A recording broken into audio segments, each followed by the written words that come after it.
L'imam Dicko, bonjour. Bonjour, monsieur. Vous êtes ancien président du Haut Conseil islamique et aujourd'hui vous êtes au cœur de l'actualité malienne. D'abord, pourquoi autour de vous il y a tout un mythe, des polémiques, on vous attribue plein de choses. Où en est-on en réalité? Comment expliquez-vous cette réalité? Ben, écoutez, c'est difficile à expliquer. La question, certainement, il faut la poser à ceux qui me l'attribuent. Moi, je suis effectivement l'ancien président du Haut Conseil islamique du Mali. Aujourd'hui, je suis là, j'ai un centre qui doit œuvrer dans le cadre de la paix et le vivre ensemble. J'essaie vraiment de jouer ma partition parce qu'avant d'être imam, je suis d'abord un citoyen malien. Et le sort de mon pays me préoccupe. Et ce qui m'attribue beaucoup de choses, c'est en réalité eux les responsables de cette situation que nous vivons, puisqu'ils n'ont plus de réponse à donner et il faut trouver des poux dans la tête des gens ici et là. Je crois que c'est des détails et c'est une façon aussi de nous distraire. Et moi, ça ne me distrait pas. Oui. Impasse, blocage politique, crise. Le Mali semble aujourd'hui véritablement dans une situation que les Maliens ne comprennent pas. Est-ce qu'aujourd'hui, vous avez le sentiment que le pays est sur le bon chemin pour pouvoir résoudre ces problèmes? Pour le moment, le bon chemin, c'est peut-être c'est trop dur. Nous, il ne faut pas se voiler la face. Nous sommes aujourd'hui dans une situation d'impasse, ce qui est réel, parce que ceux qui ont mis le pays dans cette situation, qui doivent, eux, chercher la solution, ne se remettent jamais en cause. C'est l'élite politique qui est en faillite et la faillite de l'État s'explique par leur faillite. Mais ils ne veulent jamais, jamais, jamais se remettre en cause. Ils préfèrent chercher des boucs émissaires ici et là. Et je crois que tant qu'on ne veut pas voir la réalité en face de nous et chercher une solution et savoir que nous avons certainement trébuché quelque part ou peut-être même fauté, mais il n'est pas grave de trébucher ou fauter. Ce qui est grave, c'est de ne pas chercher la solution, c'est de ne pas reconnaître ses erreurs. Et c'est ce que le Mali est en train de vivre aujourd'hui. Cette incapacité des hommes politiques de trouver des solutions, est-ce qu'aujourd'hui, la prise en main par les militaires du pays est une solution nécessaire ou est-ce que il faut revenir d'une façon ferme sur une dimension institutionnelle et constitutionnelle conforme à l'état d'esprit de la législation et de la loi? Oui, monsieur, nous sommes une république. Une république, on ne peut pas l'être si on ne revient pas sur ses fondamentaux. Mais seulement, nous avons un problème aujourd'hui, c'est que c'est les fondamentaux même dans notre pays qui sont mis en cause aujourd'hui. Les militaires ne sont pas certes la solution, mais que faut-il faire dans un pays où nous sommes aujourd'hui dans une impasse totale? Il faudrait que, quand même que d'autres prennent le pays en main d'une manière ou d'une autre, mais ce n'est pas la solution et ce n'est pas l'idéal. Oui, mais on a l'impression qu'on fait du surplace. C'est-à-dire par où commencer? C'est qu'il faut un point d'entrée. Est-ce que les élections qui vont avoir lieu en février prochain, en 2022, vont être une solution pour le Mali? En principe, ça doit être un début de solution, mais le problème du Mali n'est pas que des élections. Les élections, on en a fait de tout le temps. On a fait même de très bonnes élections en un moment, mais ça n'a pas résolu le problème parce qu'on occulte le véritable problème. On fait du fuite en avant et ça ne marchera pas. Malheureusement, la communauté internationale ne prend pas le temps de nous comprendre et on nous juge sur des préjugés sur des choses, on calque notre situation sur d'autres pays. Nous sommes aujourd'hui face à une situation où c'est la nation et l'existence de la nation même qui est en cause. Il y a un effritement de cette nation qui fait qu'aujourd'hui, les communautés, les gens qui vivent ensemble sont en train de s'entretuer. Il faudra s'arrêter à un moment donné pour chercher la solution et diagnostiquer le mal en profondeur. Ça n'a jamais été le cas. On fait du semblant. Et faire semblant, ce n'est jamais bien faire. Mais comment nommer les maux du pays? C'est-à-dire comment aujourd'hui définir ces blocages terribles qui coûtent très cher? On semble s'installer dans une forme d'attente permanente. Ben écoutez, le comment, c'est cette question que tout le monde se pose. Nous, moi précisément, qui suis un imam, dès qu'on parle, parce qu'il faut parler, nous sommes d'abord des citoyens, le sort du pays, ça nous intéresse tous, ben on vous qualifie de tout, à commencer par nos frères et amis occidentaux, mais c'est un imam, qu'est-ce qu'il a eu à faire dans cette affaire-là, pourquoi il en parle, pourquoi il se mêle, quel est son agenda, quel. Alors, tout le monde est arrêté, on ne sait pas qu'est-ce qu'il faut faire. Aujourd'hui, le problème n'est pas imam ou militaire ou politique. Le problème, c'est l'existence même du Mali qui est là. Et aujourd'hui, c'est ce que je dis à tout le monde, c'est ce qui m'a valu de faire ce manifeste-là pour demander aux Maliens de se regrouper autour d'un pacte républicain. Il faut qu'on se donne la main. Le fait qu'on soit imam ne veut pas vous disqualifier pour dire que vous n'êtes pas un citoyen qui a le bon sens, qui doit réfléchir pour le sort de votre pays. Moi, je n'ai pas cherché à gouverner le pays, je n'ai pas cherché à être élu. Tout simplement, je suis là. La démocratie, la lutte a commencé sous mes yeux. Et le parcours démocratique de notre pays, je l'ai traversé jusqu'à aujourd'hui. Donc, je suis quand même quelqu'un qui sait aujourd'hui les mots que le Mali est en train de subir, qui vient en réalité de l'élite. Aujourd'hui, l'élite politique, l'élite administrative, l'élite même religieuse. Le Mali, il y a un problème. Et il faut pas se voiler la face. Si nous-mêmes, Maliens, on ne se met pas ensemble, et faire semblant, et puis donner l'impression que c'est les autres qui doivent venir nous sortir de cette situation, c'est ça l'erreur.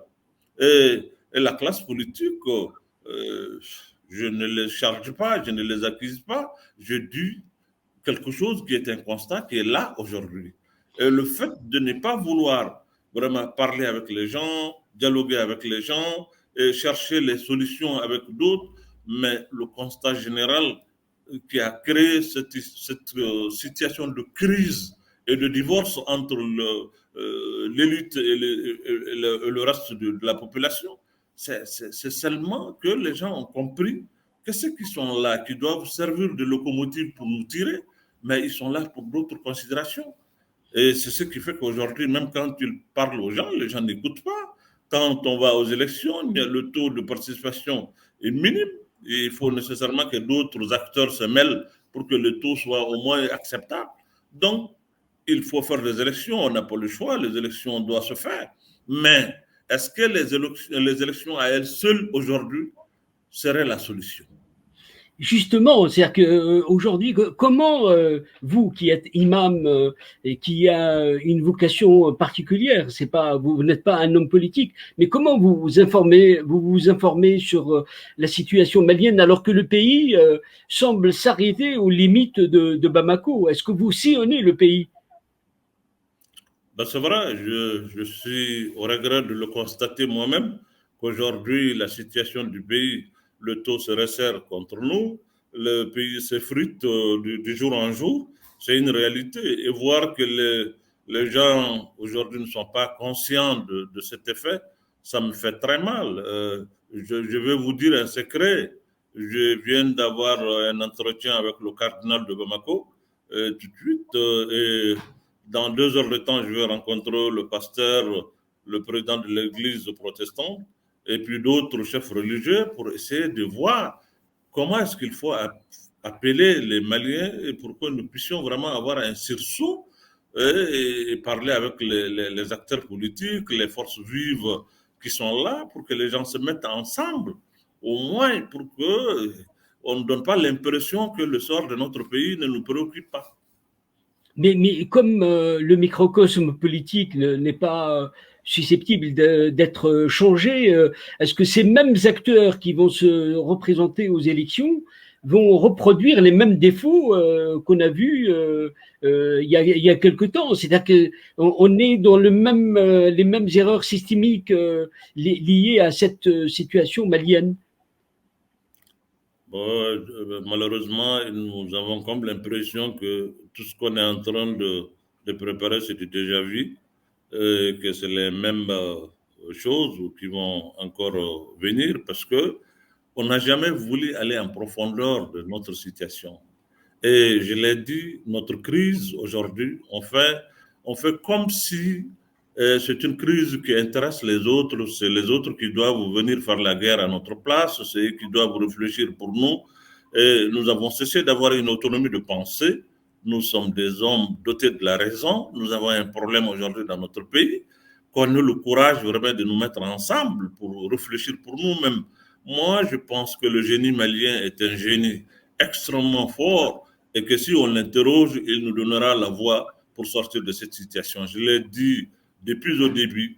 Bon, le fait que je suis imam fait aujourd'hui que les gens ne veulent pas. Et, ils préfèrent se mettre derrière l'imam pour faire tomber un régime, mais se mettre derrière l'imam pour construire un pays, ils pensent que ça va les diminuer. Bon, c'est comme ça. Et moi, c'est pour cela que je leur ai dit, bon, moi je retourne dans ma mosquée. Mais puisque cette mosquée ne se trouve pas ailleurs, elle est au Mali. J'ai vu aussi la chose. Je suis un homme aussi qui vient du nord du Mali. Mes parents, mes proches, là où je suis né, je sais aujourd'hui dans quelles conditions les gens y vivent. Je ne peux pas rester insensible à ces problèmes. Et mais dès que je parle, les médias occidentaux, ailleurs, tout le monde se met à parler, l'imam, et on me qualifie de tout. Bon, quand je ferme la bouche, je ne dis rien. Mais alors, l'imam, pourquoi il ne dit plus rien? Où est-il passé? Pourquoi il ne cherche pas la solution? Alors, moi, finalement, je ne sais pas ce qu'il faut faire, hein, sinon que de m'intéresser quand même à mon pays, quel que soit ce que les uns et les autres vont dire.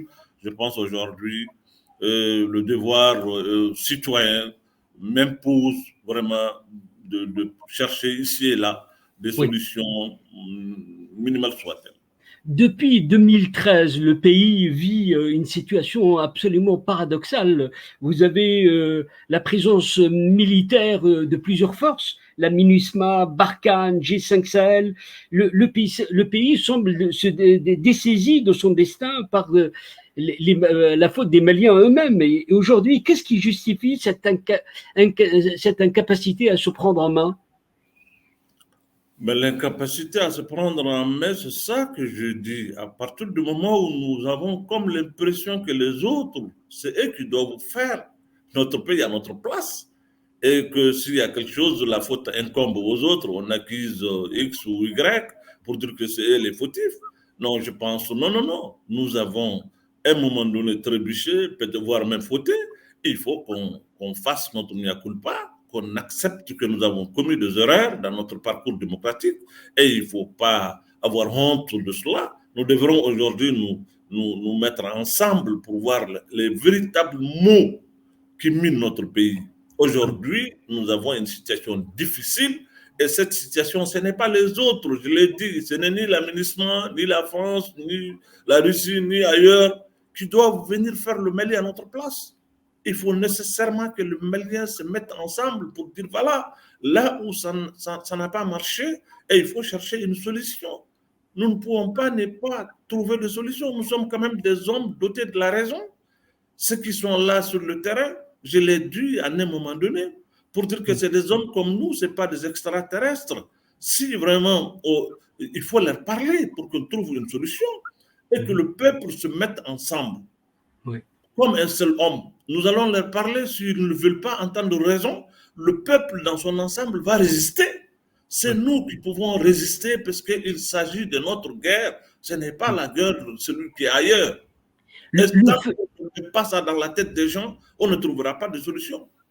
Le feu semble comme un feu de brousse qui est en train d'avancer et dévaster le pays. Aujourd'hui, les groupes djihadistes sont en train de tuer et font des massacres de masse. Vous qui êtes un homme de religion, que faut-il faire devant cette dérive sectaire de l'islam? Mais c'est une dérive regrettable parce que personne ne doit ôter la vie à quelqu'un au motif que tu es en train de parler de religion. Non. La religion est venue pour préserver la vie, ce n'est pas pour ôter la vie des gens. C'est clair. Mais nous avons affaire à des jeunes gens qui n'ont ni l'expérience, ni l'intelligence, ni le savoir. Ils ont besoin qu'on leur parle pour leur dire, ben, vous êtes en train de faire de la dérive. Mais si les uns et les autres refusent même qu'on fasse une tentative de parler, sommes allés jusqu'à dire, parler ne veut pas dire aller parler à ceux qui ont les armes seulement. Mais Parler, ça veut encore dire aussi. faut-il distinguer les niveaux de djihadistes. Il y a des djihadistes radicaux complètement intransigeants. Et comment distinguer les bons et les mauvais? On peut distinguer notre situation à une situation particulière. Nous avons des spécificités qui ne se trouvent pas ailleurs. C'est-à-dire, Aujourd'hui, quand vous prenez le delta central, vous avez des djihadistes qui ont des parents sur place, qui ont des responsables, des gens qui le respectent, qui sont les chefs communautaires, les chefs religieux, les chefs coutumiers, qui, en réalité, que ces gens-là sont en train d'instrumentaliser en légitimant ces gens-là, en rendant la légitimité à ces légitimités traditionnelles, ça fait aujourd'hui que ça devient leur allié. Et moi, je dis, c'est ça qui a été notre erreur. C'est d'abandonner les légitimités traditionnelles, les pouvoirs coutumiers, les chefs religieux, les abandonner au sort de ces gens-là qui est en train de les utiliser aujourd'hui. Parce que ceux qui ils prennent les villages et autres là, ce n'est pas les djihadistes qui administrent là-bas. Non, ils prennent ça, mais ils confient ça aux légitimités traditionnelles et ils se mettent à l'écart. Et ça, il ne faut pas accepter que ces gens-là nous reprennent les légitimités traditionnelles pour en faire des alliés. Il faut qu'on parle avec nos légitimités, nos chefs coutumiers, nos chefs traditionnels, parce que c'est dans cet environnement que ces gens-là, ils recrutent. C'est quand ils ont la sympathie de ces gens-là, ils se sentiront toujours forts et légitimes. Il ne faut pas leur donner ça. Il faut parler avec ces légitimités. Il faut reprendre ces légitimités au compte de l'État. Voilà ce que nous avons dit qui n'a pas été compris jusqu'à aujourd'hui. mais vous semblez bien confirmer que l'État n'est plus présent. C'est que aujourd'hui, ce vide est rempli par des gens qui font tout et font régner la loi. Mais ça aussi, c'est un vrai problème. C'est que comment occuper le terrain avec les idées que vous défendez? Mais en réalité, on peut occuper le terrain puisque je l'ai dit, ces gens-là, eux-mêmes physiquement, ne sont pas sur le terrain.